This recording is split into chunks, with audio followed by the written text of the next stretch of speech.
If you have decided as a business owner that you're going to do something to improve the safety of the individuals in the business, it is 100% critical that you follow up and follow through.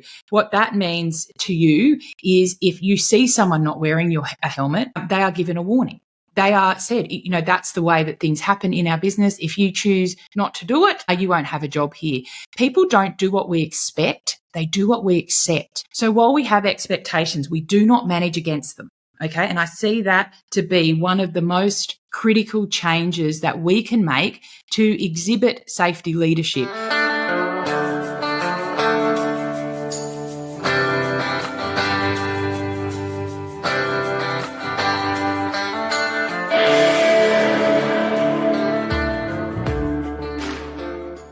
Welcome to the Profitable Farmer podcast, where we share stories and tips to help you run a better farming business and create your very own freedom farm. If you're looking to work smarter and not harder in your farm business, welcome. You're in the right place.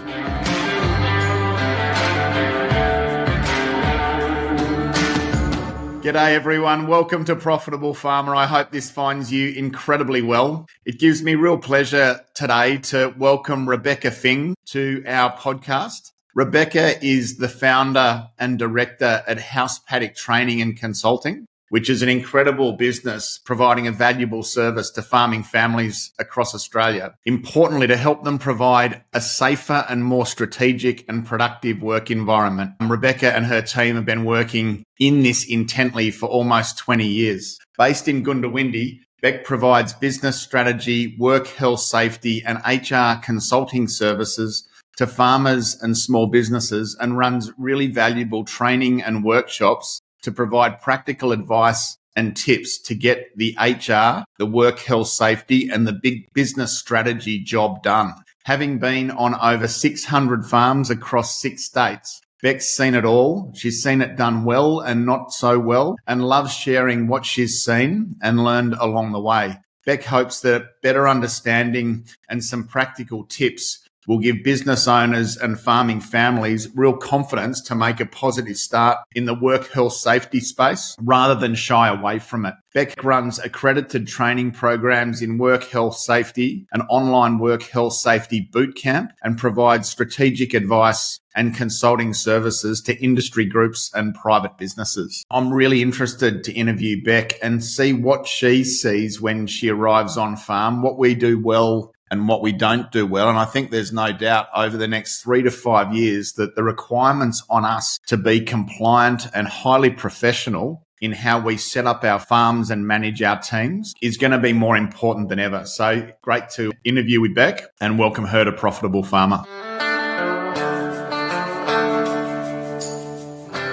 Beck, welcome to Profitable Farmer. Great to see you. How are you? Hi, Jeremy. I'm really well. Thank you very much for having me. What a treat. Oh, it's great to have you. Can't wait to explore this topic around on-farm safety and safety leadership. But before we do, what's your connection and backstory in agriculture, Beck? Yeah, for sure, Jeremy. I'm a good Goondiwindi girl, so that's always a lovely connection, easy to make. But you don't have to go too many degrees of separation to find a connection to a Goondiwindi. And while we didn't live on the land out there, we're always blessed with enough space. And my family had a freight broking business.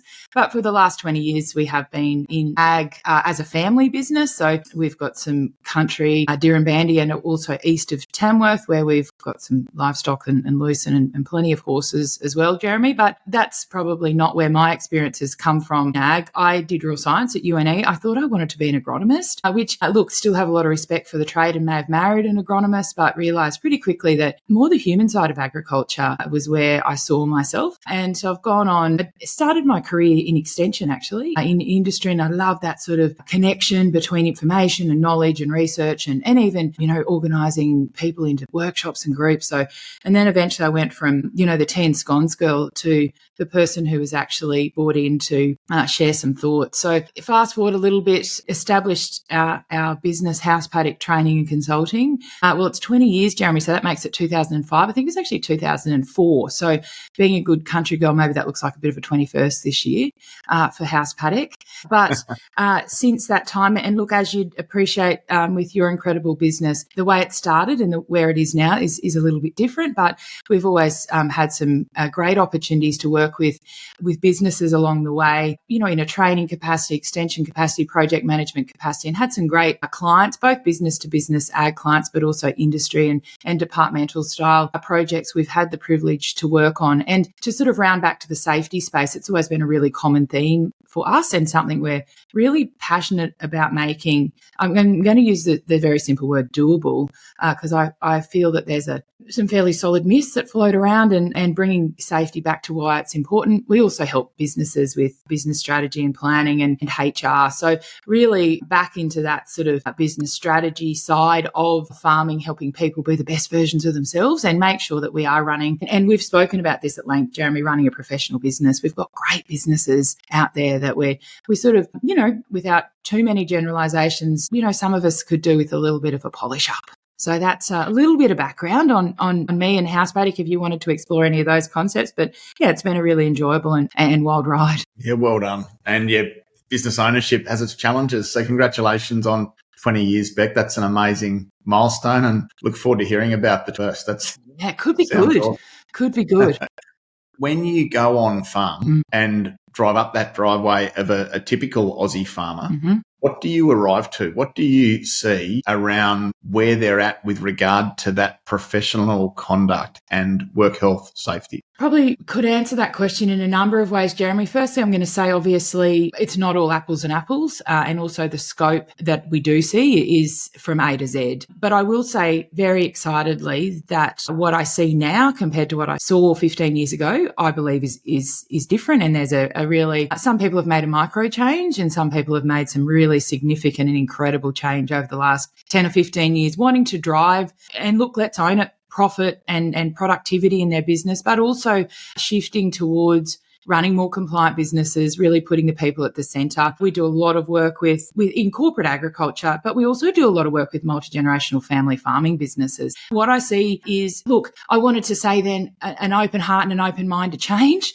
but that also depends which driveway you're on, Jeremy, and you'd know that. We see different drivers in the business that have an appetite for change. So we've got beautiful history and tradition and legacy in older generations where, you know, I don't know why we need to do too much differently. We're not doing too bad versus younger generations coming through saying, you know, what are we doing well? What can we do better? And then I can also add, we do a lot of work with the female farming business partner, if you will. And we find that a lot of work we do in HR, work health and safety, even on farm business communication, typically is driven by, and I don't want to say mum, but it could even be a daughter-in-law or where, and I'm going to even round that back to say the integrity of the family unit often drives that, which sits sometimes with and I use the word sometimes because I'm really conscious, Jeremy, of generalizations, but where we often see, hey, I think that we can make some ground here and let's own it. I'm not suggesting that male farming counterparts aren't as driven by it, but they see contributing to their families, running a profitable and successful business and are happy for someone else, maybe, and, you know, again, conscious of generalizations there. So, right. Yeah. Yep. I remember growing up on farm and certainly there were no helmets. PTOs were very exposed. You were, you know, using your hand to make sure the grain made its way up the auger, you know, lots of risk, lots of things that could go wrong. And we had two men that worked on our farm for 28 and 34 years respectively. And over their journey, I don't think we necessarily did all that much to improve professional safety standard. We all got by and things were okay, but I think there's a different demand on us now than then. I guess my question, Beck, is do you still see many farming families that are more like what I just described? Do they still exist? And do you still sort of see when you drive up driveways, farming families not making work health safety a priority? There's so much in that, Jeremy. I want to go back and say, what was it, 28 and 35 years? Well, that sort of ticks a heap of boxes of an employer choice and you're obviously doing something right. There you go. So, and so is your beautiful family business. And the other thing I'm going to say is that while we focus on compliance and professionalism and look, let's own it, maybe some paperwork and some box ticking and red tape, there must have been something going on in your business to have people employed for that tenure and not have had an issue. And that's the thing that, and it's probably a message that I wanted to share, is that, yes, absolutely, we're going to end up talking about paperwork and compliance, but it's actually the doing that keeps people safe, and that culture. And again, there's a bit of an ick around, the word culture and safety first and all of those things. But where we do have a mentality that people have the confidence and permission to down tools if they feel unsafe, we're halfway there. Actually, that's not true. We are 3/4 of the way there, Jeremy.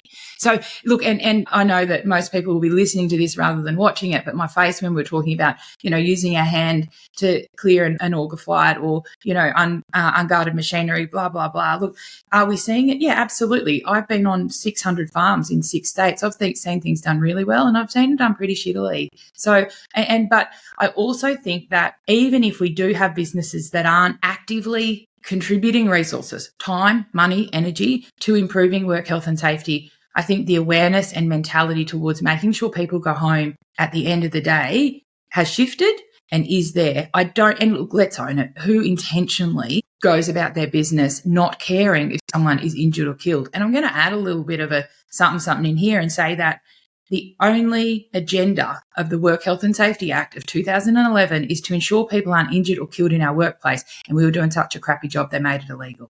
And as we've said in previous conversations, I'm sort of glad they did, because that cowboy approach, and I am talking here malicious negligence, it's fair enough. Accidents happen to good people. Fewer accidents happen where we're proactive in our approach of opening conversations. I'm not saying proactive in our approach of keeping a great box ticking shiny black folder in the office that says we do work health and safety. Less accidents happen when we are actively in an ongoing fashion. And then it becomes, I keep saying actively, but then it becomes passive, that safety really is a part of what we do. So I don't know if that sort of lends towards starting to ask some more questions around how we do that, or where to start and stop. But is there businesses that are still not doing much?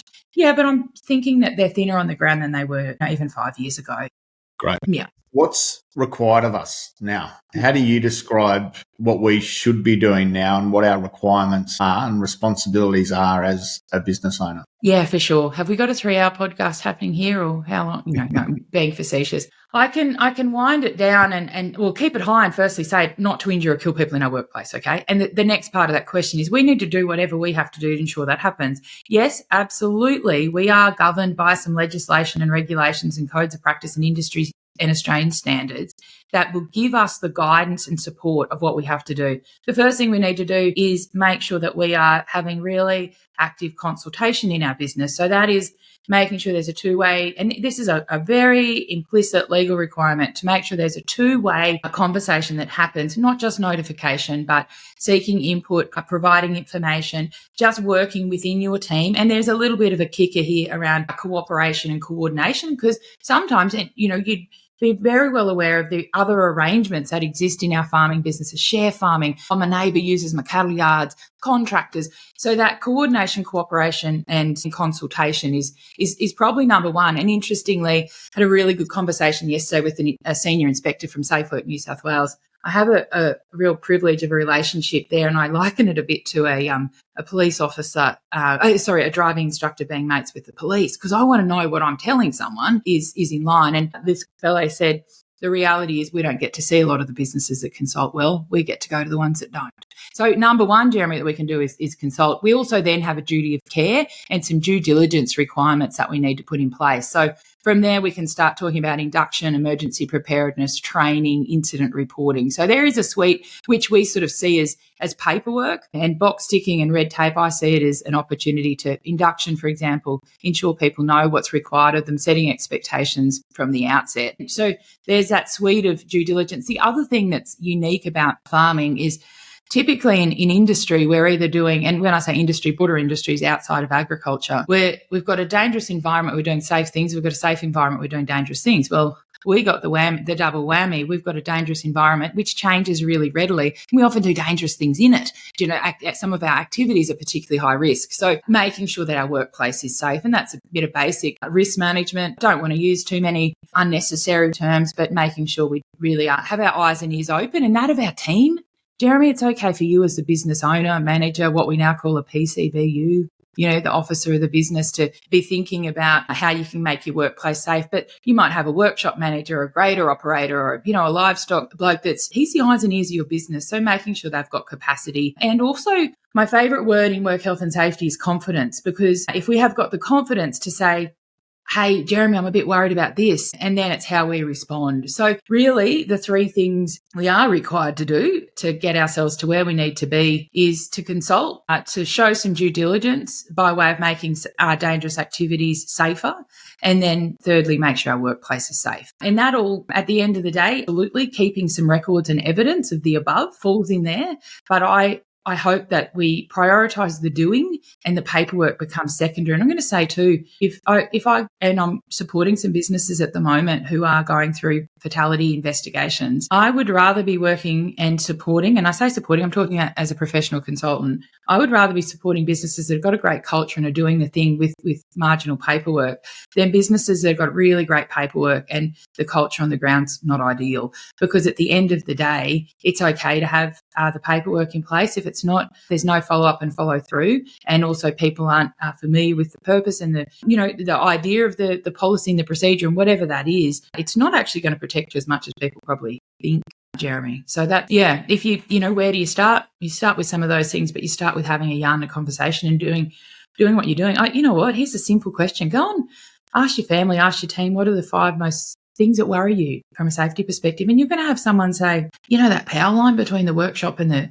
hay shed, it's gonna kill someone one day. And you go, holy dooly, didn't even notice. It's a cobwebs in the corner sort of situation. Yeah, and then from there, work health and safety isn't an event. So it's not like, what do we have to do? Great, I went to that workshop, did a program, got a consultant, whatever. It doesn't stop there. It's then about making sure that it's a lived and breathed sort of, because your business doesn't stop. It's not a stagnant sort of business. We change enterprise, we change season, we change environment. So, then making sure that there's some ongoing maintenance and upkeep, I will say, of the system, but even of our attitudes and mentality towards it, because that's what I'd rather. So I think there's more ground to be made and more opportunity for improvement in the way we are talking about this, the way we are doing it on the ground, than the paperwork. The paperwork, firstly, is the easier part, but secondly, I think that it's the doing that's going to keep you safer in the end than the paperwork side of things. So I think this is a really important point, Beck, that I think we think of it a bit like an elephant, Where do we start? And we think that the work health safety piece, a bit like the succession piece, is just this massive elephant that we'll get to one day. And, we're so busy in operations often that we just keep putting succession, or we keep putting work health safety off. I'm keen just to sort of emphasise that point, everyone, that it's not an event, that it is something that should be part of our weekly agendas and part of our quarterly planning meetings. And if every quarter we just identify the 3 things that we need to improve, make our farms a more safe place, and that someone is given responsibility to implement on that over that quarter. Beck, would you mind just speaking to that it's not, as you say, a box ticking exercise where we need policies and manuals and all of that don't get used? Do you mind just speaking to how you would encourage people to go about making this part of their day-to-day communication and their weekly, monthly, quarterly management practice? Oh, I love that. And there's so much good stuff in your comments there, Jeremy. Well, firstly, I want to say this, and I say it from a place of confidence more than scaring people off, is we're never going to get this right. So, but to that end, I mean that sloppy success is better than perfect procrastination. Sometimes we think, I'm not going to get it finished. It's not going to be perfect. And then I'm going to be in trouble.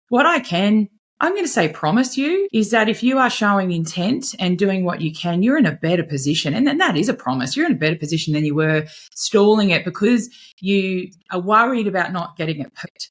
So I want to say that there is no such thing as perfection in the space. And if you've got an induction that accidentally missed something or, wasn't quite, remind me to come back and talk about making sure your paperwork isn't at odds with your business. But it's not going to be right. But it's also sad, if you will, that the insurmountable size of the task stops us from making a start. And I know your business does a lot of work in planning and time management, as we do. And I often joke with people and say, hey, don't be waiting for that 1 week in August that you've currently got spare that you're going to plug your work health and safety into, because by the time we get to August, it's going to be gone. Okay, so that's like you said, break it down, make it that, okay, I do a pay run on a Tuesday, I'm going to spend half an hour on work health and safety. And this week I'm going to do, it might be review our induction, it might be order those first aid kits. The other thing is we sometimes get a little bit nervous about having an action plan and almost demonstrating what we still have to do. That's better than not having anything. So if you do have a bit of a brainstorm within your team, maybe find an audit. If it's done commercially, Google farm safety audit. If it comes from Arizona, Jeremy, it doesn't really matter. Okay. And look, there's some great ones depending on the state you're dialed into. Most state jurisdictions have a farm safety audit. Are they extensive? No, they're also free. And that might be an opportunity for you to prioritize where you're going to put some energy. So the other thing for me is say you go, right, I am going to make a start here and I'm going to kick the can down the road. And the first thing I'm going to choose, and I'm happy to give you a tip here. If you employ people outside your business, outside your family rather, and you don't currently have a documented induction, I'll be bloody well starting there for a start.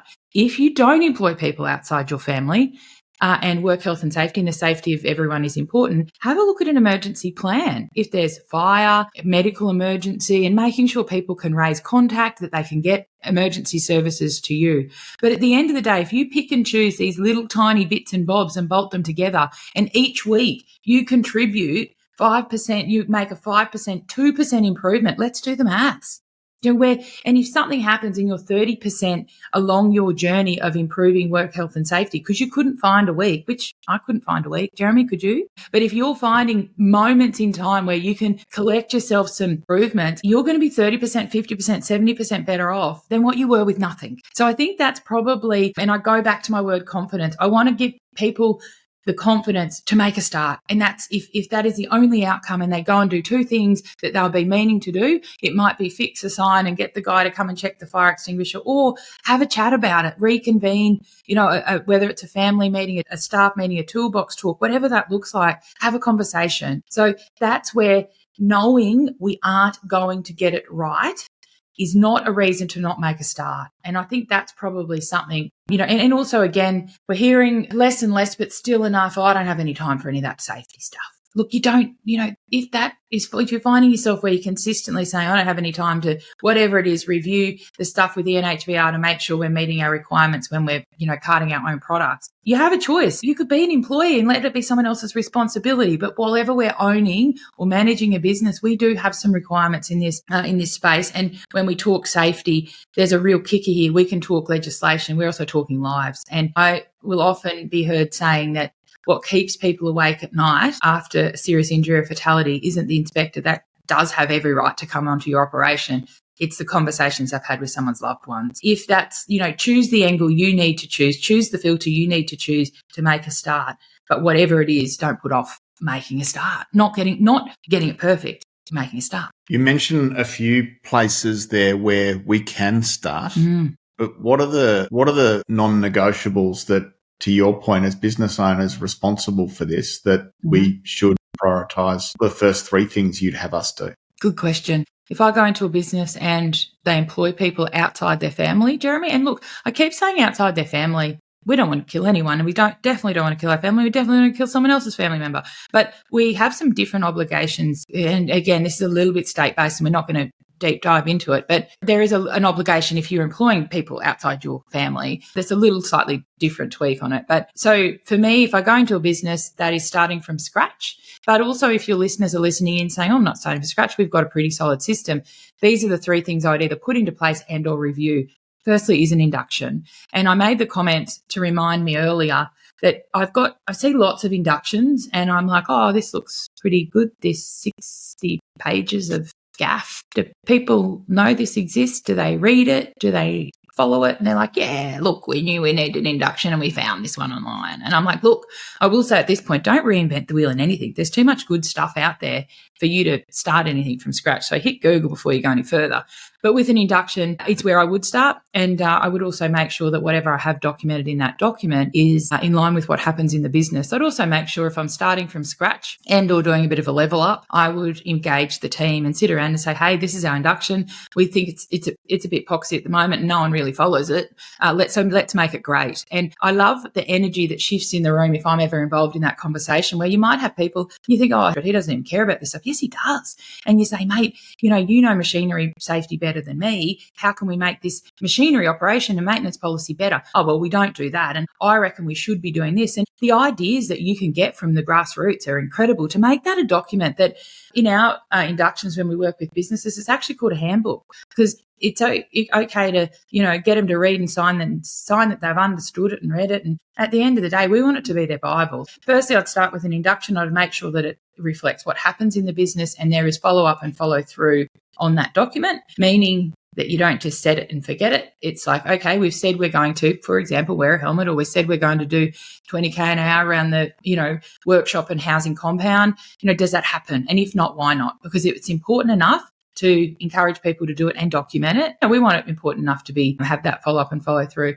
The other thing I do is I'd make sure there's evidence that people are trained to do what is required of them. So to that end, we work a lot in highly mechanised industries, Jeremy, and 75% of fatalities in agriculture involve a piece of machinery or equipment. If you do have an issue with machinery or equipment, you will be asked of three things. Firstly, evidence of induction. Secondly, evidence that you had a competent operator. So that could be, does they need a ticket? Maybe not, probably not, unless it's a forklift or a couple of other pieces of equipment that is rarely used. And lastly then is, but it's a pretty high-risk piece of equipment. How do you know that they were given effective and solid induction? And then that ongoing approach of coaching and mentoring. And I did have someone ask me in a workshop last week, how often do we have to keep training someone before we should assume they're right?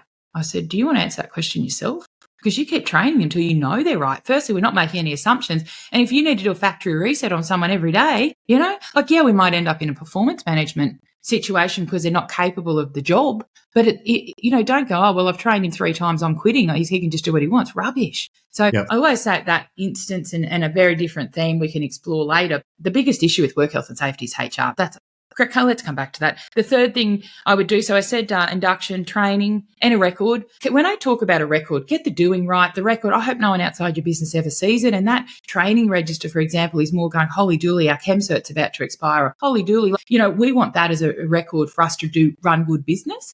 And then the third thing I would prioritise is emergency preparedness. So identifying what the key emergencies are, let's own them, probably fire, risk to infrastructure, dwelling, bush or field fire, machinery fire in the paddock, a medical emergency where someone's not breathing, they're not beating or they're bleeding, and a chemical emergency where there's risk to personal environment. We've seen some situations recently where you'd probably put flood into the mix too if that was, might be your business. But what are those emergencies? And I'm not talking here there's a lot of other emergencies, biosecurity, some of that stuff, but I'm talking here safety. Make sure that there is a plan for each of those. And there's a good reason there, Jeremy, when we do find ourselves in that situation and look, sometimes these things happen when we're under pressure and affected by fatigue, but irrespective, that sense of panic compromises our ability to make rational decisions. So if we've got a plan, our subconscious can kick into place and enact the plan, provided we've been trained in the plan, which is point 2 with emergency preparedness. Have a plan, train everyone in the plan. But at the end of the day, okay, if there is a fire, how does this unfold? If someone is collapsed on the ground, what does that look like for us? And thirdly is being equipped to enact the plan. So it's okay to say, if there's a snake bite, this is what we do. Where are the first aid kits? Okay, if there's a fire, first port of call is fire extinguisher. Then we've got our water truck. Is that truck, is the battery flat because it's never bloody used? So making sure that, especially during peak times, and I say that like we have fire seasons, making sure that we are equipped to enact the plan. So the 3 areas I'd start, and look, they're pretty doable. Anyone with a bit of computer literacy could Google those 3 templates and have something in place in a day. And I'll tell you what it's going to cost you. Stuff all. And absolutely, there's some great consultants, and we'll probably get to that place too, but not being, I rang and she wasn't available, or, we didn't have the technical literacy to sign up to the act. So we can do this, Jeremy, in-house. So then don't get me wrong, that isn't the start and stop. A bit of incident reporting, bit of planning, bit of other stuff to fluff around. But if I had a day in your business and we're starting from scratch, they would be the 3 things I'd do. That's great, Beck. Thank you. Outside of agriculture, I think there are industries and what's talked about in those industries is safety leadership and having safety as a core pillar of their culture. And so it's not just a box ticking exercise, as you're saying, it's not something that we just do. At some point, and then get on with work. If construction companies and mining companies and other industries are making safety leadership and having a culture of safety their core, how do we do that? Is there anything else over and above those things that you've talked about that can help farmers move from a place of just getting it done to actually having safety as a core part of how they lead their business? Oh God, I love that question. Thank you so much. It's like I wrote it for myself. Firstly, let's just take a minute to talk about some of those industries and compare them to us. As an industry, we only employ 3% of the population and 30% of fatalities happen in farming. Okay, so the other thing, that a fairly stagnant sort of figure. That being said, the rate of decline of our fatalities is less than half of those other two industries you mentioned. So firstly, I need to agree wholeheartedly that what they're doing is working. I also need to probably put on notice that we spend a fair bit of time taking the mickey out of the investment of that, say, mining has made in safety and the time and energy and resource and money that has been put into that. Don't get me wrong. Do I think we need to go, in inverted commas, that far? No. But and I hope you'll agree with me when I say if there is a fatality in mining, it makes breaking news, Jeremy. It is a big deal. It makes a little red line coming across the bottom of our screen when you're watching the midday movie, because that's what you and I do. So I'm going to say that, okay? And hopefully, that's pretty fair, isn't it? It's a big deal. It makes national news. We kill someone in farming every 6 days. It doesn't make the local rag. I think we still have a minor level of, if you will, acceptance that farming's dangerous. This is what happens. When I think that if we push towards, and let's say process policies and procedures, all that, in my opinion, is secondary to what you're talking about, which is in making it part of what we do and how we exist. Then I'm going to lead into and round it back to that comment that I see the biggest issue in work health and safety being HR, which is what you're talking about. So where this is about the people side of safety, not the compliance, not the paperwork, not the box ticking side. It's about getting people on board. One of the myths we see in agriculture, which I love debunking, and people are like, nah, that can't be right, is this attitude that we have, don't get me started on common sense. That's lived experience and learned behaviour. It's the reason we have common sense. So I don't think we go down that path. Oh, it's bloody common sense. I'm not worrying about safety. But I do believe there's a little bit of an element that, oh, look, what else can a man do? I bought the bloody helmet and he signed the induction and, what else could I do? Like, if he chooses not to wear it, that's on him. Have you ever heard that language, Jeremy? I need to say it's not on him. It's still on you. And I think where we don't close the loop in agriculture, but those other industries that are making real ground and when I say ground, I'm talking reduction of fatalities, okay? They're making real ground because they close the loop with follow-up and follow-through.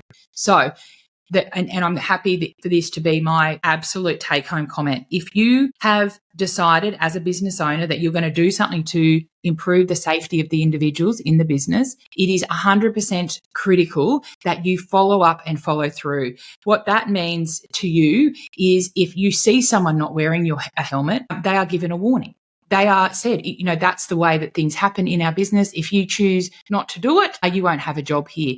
People don't do what we expect. They do what we accept. So while we have expectations, we do not manage against them. Okay. And I see that to be one of the most critical changes that we can make to exhibit safety leadership is to set a standard and go, hey, mate, we've talked about this. The speed limit here is X, Y, and Z. We've talked about this, whatever it is. Okay. Firstly, it does mean it sometimes needs us to recalibrate our business and talk about it. But then the other thing that add into the mix, which I think about, how do I establish a safety culture? We do need to walk the walk, not just talk the talk. And to that end, I find businesses here's some more statistics for you. 64% of fatalities in agriculture are males over 45, which sometimes surprises people. It doesn't surprise me at all.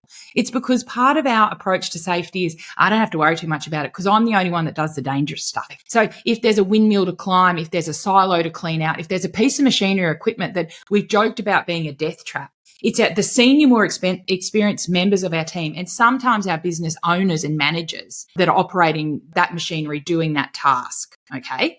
So, and what happens is, let's own it, they do get complacent. They're also not as flexible and agile and bouncy as they were when they were younger. But the risk of them being injured or killed is higher because they do the dangerous stuff. And you go, well, what do you do about that? And this is a challenge that I dare, and I wouldn't probably say it to my farming father, is if it's not safe enough for everyone, it shouldn't be safe enough for anyone.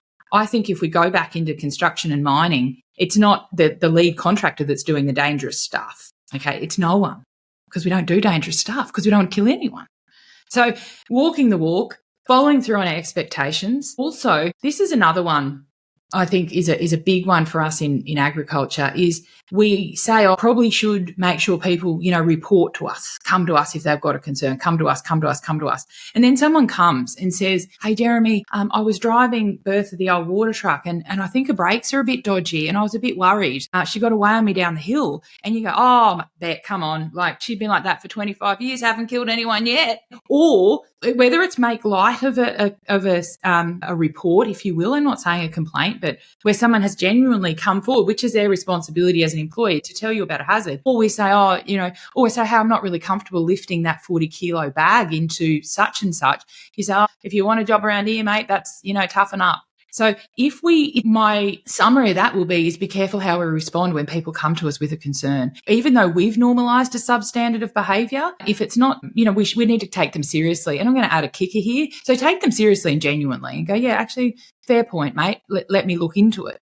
Then sometimes we don't do anything about it because, again, we get busy and that person's gone, well, there's no point reporting to Jeremy because he doesn't do anything about it anyway. Or worse still, he'll take the mickey out of you. So firstly, take it seriously. But secondly, follow up and say, hey, mate, I'm just letting you know that when that mobile mechanic doubles back around, he's going to have a look at those brakes. I've got it on his list. Geez, that means a lot.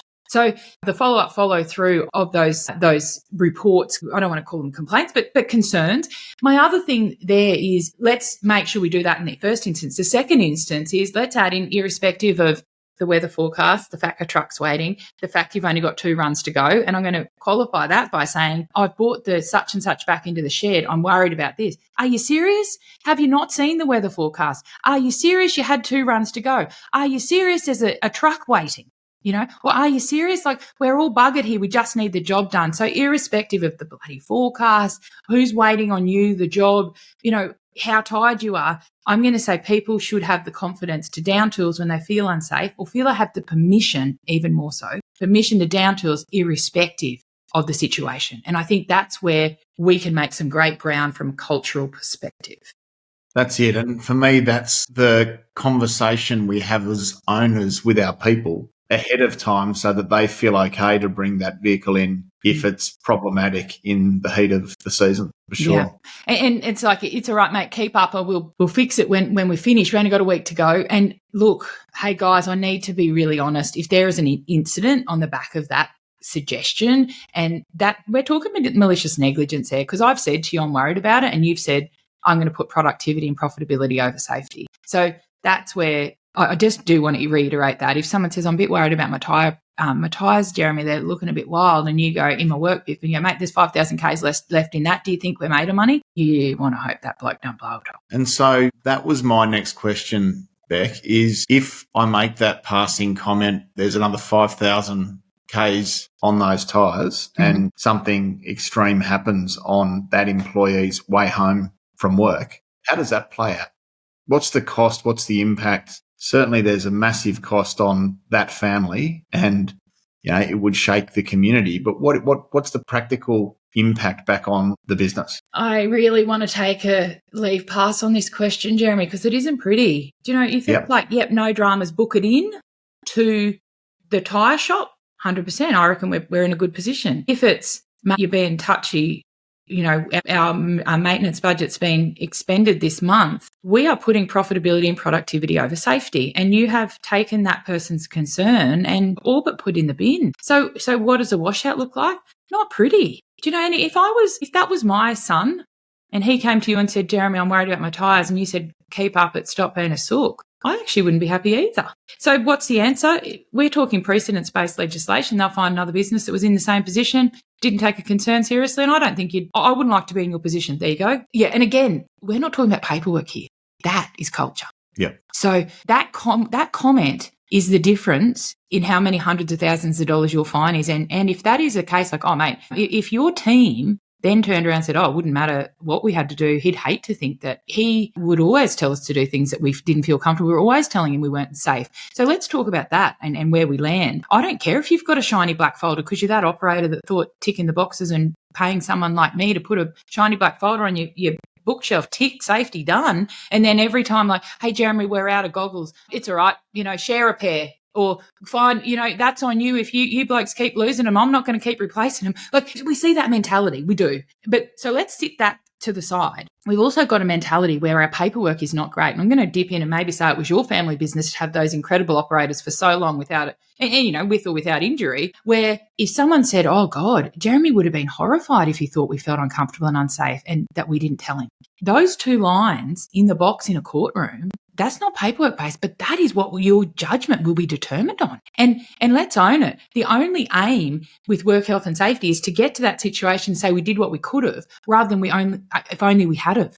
That's a very different dialogue. It's also a very different narrative you're feeding yourself. If you're going, look, we've had this terrible accident, but we've been working really hard. We weren't finished, but we've been doing our best and we've put all these things in place, and we have these conversations. Oh my God, like that gives me goosebumps on my cheeks, rather than, yeah, right, we're in strife here. And that's where I'll often get a phone call, not often, but I've had a couple of phone calls saying, yeah, we're in trouble here. Is there any chance you could give us a bit of a hand? Because, yeah, like they know they don't have a leg to stand on. And that's not based on paperwork. That's based on culture.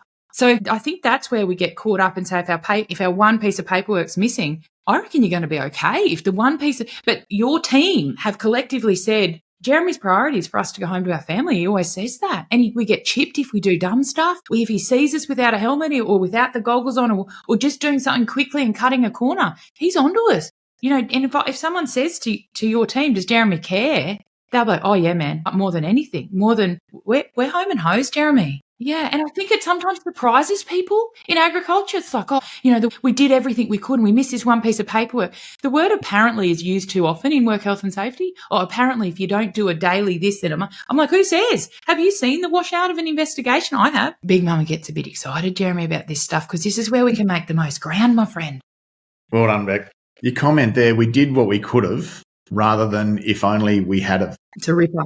It's a ripper. Yeah, thank you. It's just proactive versus reactive around this, isn't it? And also, I didn't get it. I didn't have time. I hope you've got time to keep my family safe. I've got 3 teenage children that are headed into the workforce, and I'd be really sad if someone didn't have time to make sure they went home. Like, can we talk about that? Like, and I feel like at the moment I've been having lots of conversations about, I know it's important. We just don't have time, with everything else we've got to do. We've got to get a crop in and a crop off and, blah, blah, blah. And I'm like, makes me mad. No, good comments. The urgent can get in the way of the important, but this is so important. And I think what you're helping us see is it's not hard, and it starts with a culture of safety first. And, I think like some of those construction and mining companies, having safety as a core value and one of the pillars that underpins how you do everything you do is probably a really powerful place to start. Oh, definitely. And we love, as your incredible business does, working with businesses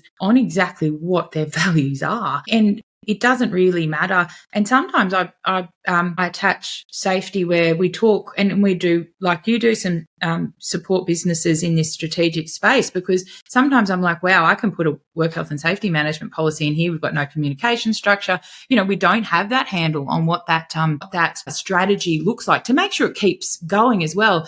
So sometimes if safety isn't top number one priority, sometimes I'll actually say, well, is family important to you? Well, of course it is. Okay, well, getting them home, yours home to you and theirs home to them. I said, so that safety falls under the family value too. So, but I do find, and talk about people are starting to dabble in safety, fewer people are starting to dabble, which is great, and I love it. It's my favourite conversation in that overall, where does it fit? Because this is a small part of and then that also allows it to be prioritised, because if we're saying family is an important value and sits up next to profitability and all of those other things, righto, how do we have to address this family value? That's where sometimes safety needs or can fit in.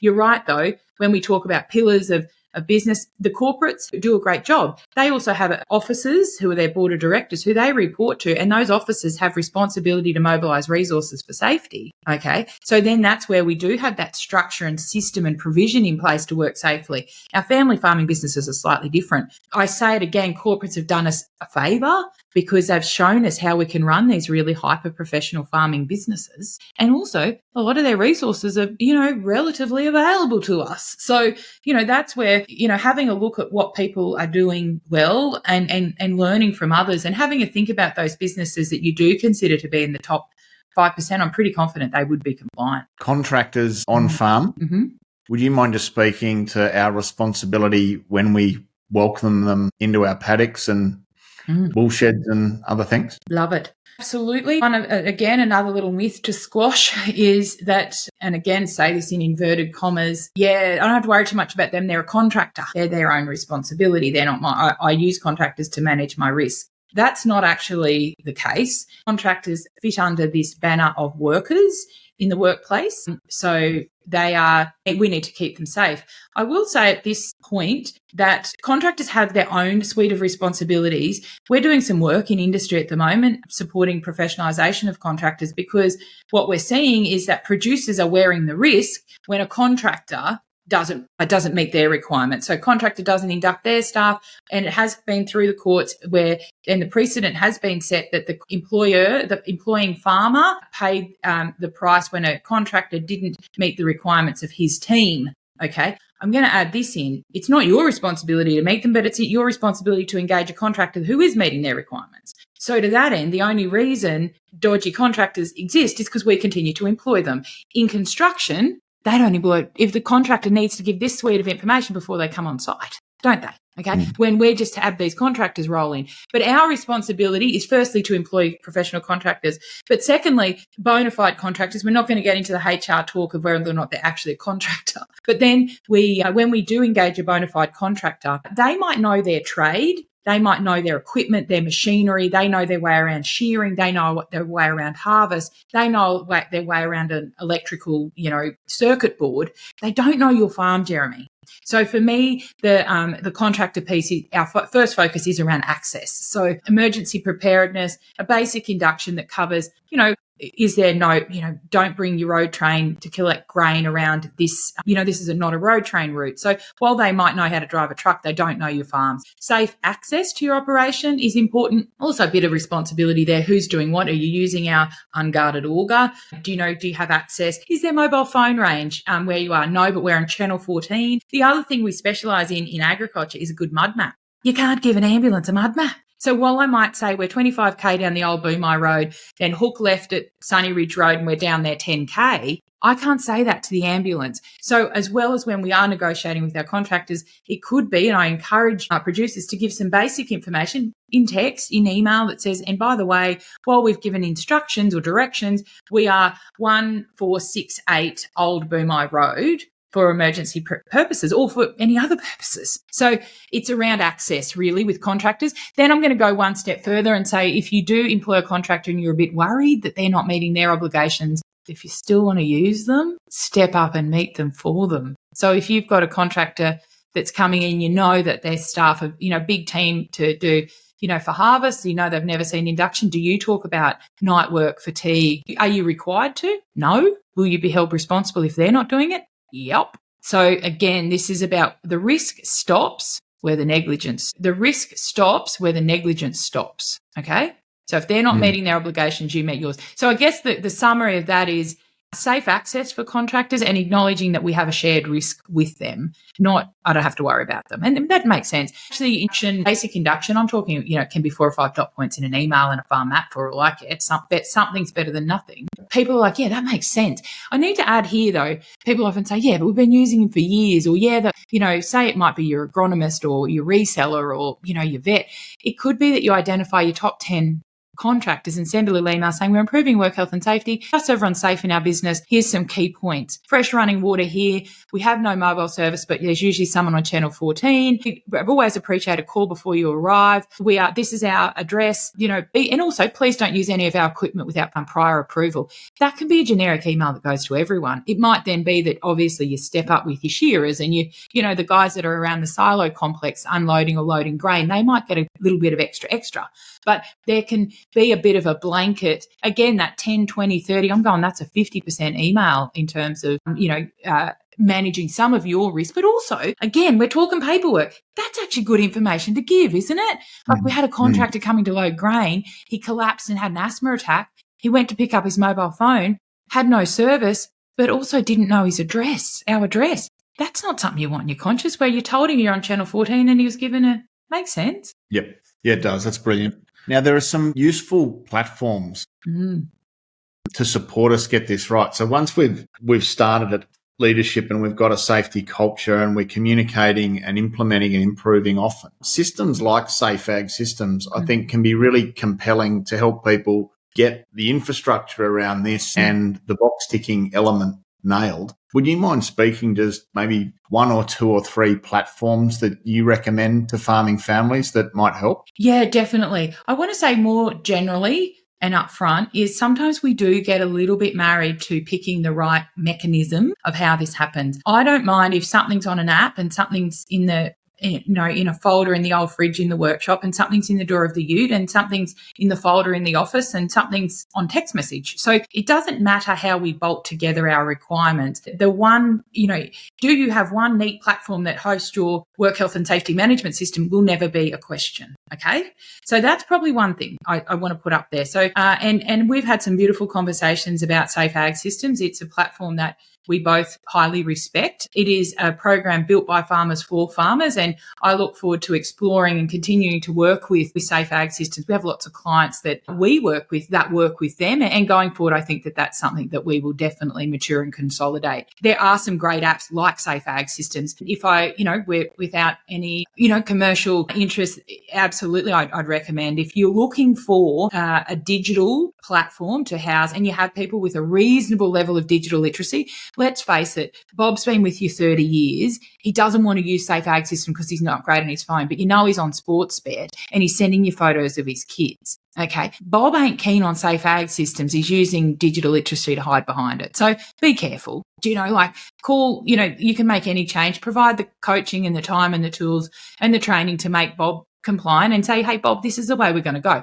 Look, I've got businesses that might use a digital platform and still print out Bob's blah, blah. But so, yep, absolutely. Safe Ag Systems is a great one. It would be remiss of us to not suggest that we do some work in this space. We have an online boot camp that we support people both in rounds and then in an evergreen sort of fashion where we, again, hopefully this conversation, Jeremy suggested that, yep, I know paperwork's important. We get the paperwork done, but I love the coaching and the ongoing process of changing the thinking and the approach to safety. So, and that's where we've come together with Safe Ag Systems and some other industry groups where we do the people side of it well. We do the paperwork. So we do have a package that is literally the provision of a suite of templates. And also we do on occasion help businesses in that sort of broader sense where, we'll help them with their work health and safety, but it's usually part of a longer ongoing commitment because I'm not any longer the consultant you ring say, I need an induction. Can you do that for my business? The other thing I wanted to say is my mentality and approach to safety, which suits some, not all, is with, not for, because if I want your processes to be really living, and I want to build capacity and confidence in your team that when I bump out, you don't ring me when you've got you sold just quad bike border side by side and now the induction isn't right. I want you to have the confidence to own those documents and go in and do them. So I'm not the consultant that, puts your logo on the document. We need someone with that capacity. And there's a whole range of other app style, and there's also some other great consultants. I will say though, and I'm never great at the box of steak knives. So there are some great resources available for free. So if you dip into your state jurisdiction, if you dip into industry groups, I'll give you a bit of a sneaky tip here. You might be in grain. Go and have a look at what hort or dairy or safety. The legislation's a legislation. And absolutely might talk about cows, change it to tractors and you've got the same outcome. Dairy Australia deserve all the credit in the world for the resources they've got in HR and work health and safety. And we even use them. The Tasmanian, Safe Work Tasmania or whatever, it's incredible. Like they've got industry level, they've got cherry safe work procedures. They've every industry. So if you do have the time and energy, curate your own. Do not start from scratch. If you don't want to pull together, find a bit of an audit, do a bit of an audit, find out where you've got the gaps, Google the hell out of it, Jeremy. I don't know if that's the answer you were hoping for, but I also want to continue the conversation about we can do this, but we pick and choose whether or not we put any effort into it. If you Google grain farming induction, you're going to find a great one. Okay. And guess what it's going to cost you? Nothing. Like we've got This Young Farmers Business Program commissioned us to do some resources, a series of videos. Grain Growers Association, we did a range of machinery safety material with a couple of other cool operators with them. But even the industries, BMP, cane, cotton, grain have all got BMP that have got resources embedded in them. Look at your local state. Don't be nervous to go out of your state into another state because it's all the same. It's been harmonised, a couple of little tiny things that aren't, but you'll, get away with it if you put this Tasmanian system into your New South Wales grain operation, you will be okay. And then also look at your industry level, but then look at someone else's industry. So don't start from scratch. And look, I'm not going to say failing that. It might be that you need to put a sprint in your marathon. So you do go down the path of with a consultant in a program. Our boot camp is designed to help people do exactly that, either level up or start from scratch and then giving the tools. I'm a big fan of a good checklist, Jeremy. Checklists and where to now, because that where to start and stop piece is sometimes the hardest question. Thanks, Beck. And we've had some members go through your boot camp and just speak so highly of it. So thank you for that. And let's include the details and access to your boot camp in our show notes. But well done for that. And thank you for your time and for your openness and for your sharing. There's so many really compelling insights to how to create a culture of safety and how to lead the conversations. And then, so many layers aren't there to how to get this right. But thanks for unpacking it for us. No, thank you. Thanks so much for your time. Have you got a final comment? Is there anything else that you'd like to say just to round this out? One more tip for our listeners? Look, I'm not going to bring anything new, Jeremy, as much as to say, and this is a line from a mate who's based down at Dubbo, a hilarious sheep producer, and he always says sloppy success is better than perfect procrastination. So don't not make a start because you're worried about not getting it right. You're not going to get it right. But also there's not a lot of sometimes stalling and not making a start. Be careful that isn't disguised as negligence. But really grateful for the conversation. Bulk respect for you and your business and team, Jeremy, and look forward to, continue for our paths to cross. Beck, thanks for the great work you do and thanks so much for your time. Thanks, Beck. Great to connect with you and some incredible insights there. I hope you all got value from that. But it reminds me, and I think it's a really important point, that safety and getting your safety practice in place like succession. It's not an event. It's not something, as Beck says, that you lock out a week or two to do. It's a leadership piece and it's a cultural piece. And it should be something that we're doing in every weekly meeting and every week and in every moment. What I found really interesting there is it's how we respond when our team make that comment that they think that there's an issue. We've got to be proactive and hearing them and responding accordingly. And there's some great support out there. So absolutely happy to recommend Beck's boot camp. She's got one coming up soon. We'll include details to her next one in the show notes. Well done, Beck. Thank you. And to everyone out there, just make sure that you are doing what you can do proactively to make farm safety a priority and to make it a real pillar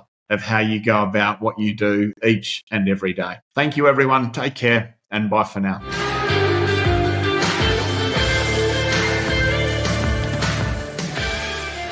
Thanks for listening to another episode of the Profitable Farmer podcast by Farm Owners Academy. If you're new to this show, be sure to follow us.